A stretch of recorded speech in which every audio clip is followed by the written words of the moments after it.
गीदड़ गीदड़ है और शेर शेर। एक जंगल में शेर शेरनी का युगल रहता था। शेरनी के दो बच्चे हुए। शेर प्रतिदिन हिरणों को मारकर शेरनी के लिए लाता था। दोनों मिलकर पेट भरते थे।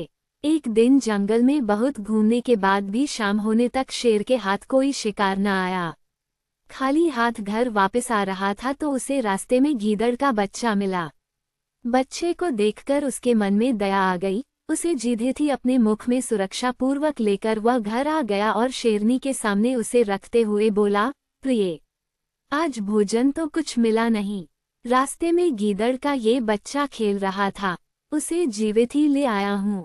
तुझे भूख लगी है तो इसे खाकर पेट भर ले, कल दूसरा शिकार लाऊंगा। शेरनी बोली, प्रिय, जिसे तुमने बालक जानकर नहीं मारा, उसे मारकर मैं कैसे पेट भर सकती हूँ। मैं भी इसे बालक मानकर ही पाल लूंगी। समझ लूंगी कि यह मेरा तीसरा बच्चा है। गीदड़ का बच्चा भी शेरनी का दूध पीकर खूब पुष्ट हो गया और शेर के अन्य दो बच्चों के साथ खेलने लगा। शेर शेरनी तीनों को प्रेम से एक समान रखते थे। कुछ दिन बाद उस वन में एक मता हाथी आ गया। उसे देखकर शेर के दोनों बच्चे हाथी पर गुर्राते हुए उसकी ओर लपके। गीदड़ के बच्चे ने दोनों को ऐसा करने से मना करते हुए कहा, ये हमारा कुलशत्रु है, उसके सामने नहीं जाना चाहिए। शत्रु से दूर रहना ही ठीक है। ये कहकर वह घर की ओर भागा। शेर के बच्चे भी निरुत्साहित होकर पीछे लौट आए। घर पहुंचकर शेर के दोनों बच्चों ने माँ बाप से गीदड़ के बच्चे के भागने की शिकायत करते हुए उसकी कायरता का उपहास किया। गीदड़ का बच्चा इस उपहास से बहुत क्रोधित हो गया। लाल लाल आंखें करके और होठों को फड़फड़ाते हुए वह उन दोनों को जली कटी सुनाने लगा। तब शेरनी ने उसे एकांत में बुलाकर कहा कि इतना प्रलाप करना ठीक नहीं, वे तो तेरे छोटे भाई हैं, उनकी बात को टाल देना ही अच्छा है।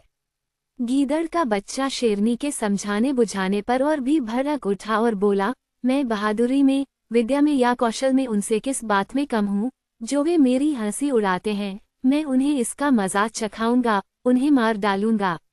ये सुनकर शेरनी ने हंसते हंसते कहा, तू बहादुर भी है, विद्वान भी है, सुंदर भी है, लेकिन जिस कुल में तेरा जन्म हुआ है उसमें हाथी नहीं मारे जाते। समय आ गया है कि तुझसे सच बात कह दी देनी चाहिए। तू वास्तव में गीदड़ का बच्चा है। मैंने तुझे अपना दूध देकर पाला है।